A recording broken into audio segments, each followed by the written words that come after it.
আচ্ছা, আপনি তো সুদূর প্রবাসে থাকেন এবং এই কোটি ইউনিয়ন প্রবাসী রেভিনিউ যুদ্ধ ঐক্য পরিষদের আপনি একজন প্রধান উপদেষ্টা। তো এই সুদূর প্রবাসে থেকে এই যে গরিব দুঃখীদের মাঝে যে ঈদ সামগ্রী বিতরণ করা কিংবা আরো অন্যান্য সহযোগিতার হাত বাড়িয়ে দেওয়া, এই আইডিয়া কিংবা এই মহানুভবতা কিভাবে আপনার মাথায় এলো? আসলে ধন্যবাদ রুবেল, আপনাকে অনেক অনেক সুন্দর প্রশ্ন করেছেন। আসলে এটার উত্তর ব্যাপকতা আছে। এই প্রশ্নের উত্তরটা আমি এত ব্যাপকতা সরে দিতে পারবো না। তবে 2021-এ যে করোনা মহামারী দেখা দিয়েছে, ওই সময়ে আমি আমার পারিবারিক কাজে এবং সামাজিক কিছু কাজ আমি হাতে নিয়ে আমি আমার গ্রামের বাড়িতে আসি।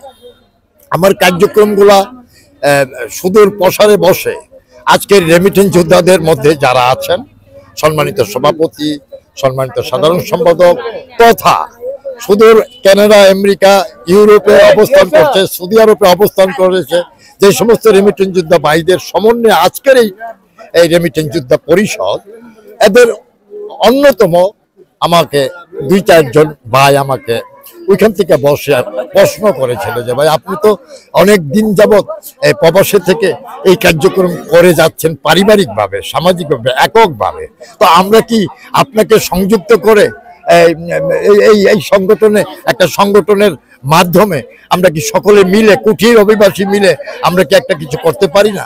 আমি অনেক খুশি হয়েছি যে প্রবাসে বসে ওরা আমার কার্যক্রম দেখে আমাকে অনুপ্রাণিত করার জন্য আমাকে আহ্বান করেছে যে এরা একটা প্ল্যাটফর্ম করবে, ওই প্ল্যাটফর্মে আমাকে রাখবে।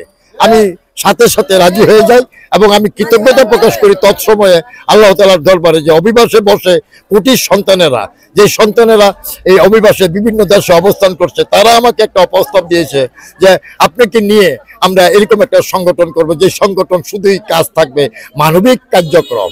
তো আমি এক দায়িত্বে স্বীকার করেছি, আর তখন থেকে আমরা ওই সংগঠনের কাঠামো আরম্ভ করি, কার্যক্রম আরম্ভ করি এবং আমার যারা রেমিটেন্স যোদ্ধা ভাই আছেন, এখন সম্মানিত পদগুলা নিয়ে যারা কাজ করছেন সুন্দরভাবে, তাদের অন্যতম তারিকুল ইসলাম, অন্যতম আমাদের অপু ভূঁইয়া, অন্যতম বেলায়েত চৌধুরী, অন্যতম জসিম বিন নূর, অন্যতম আমাদের নিউটন, আমাদের অন্যতম আমাদের লিটন, আমাদের টিপু ভূঁইয়া, আমাদের কি বলবো আপনাকে, আমার অনেক ভাইদের কথা আমি না বললেই না।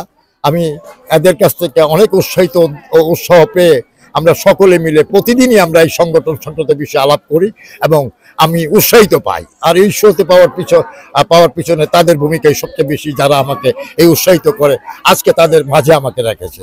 এইভাবেই আমার কার্যক্রম, আমাদের কার্যক্রম চলছে।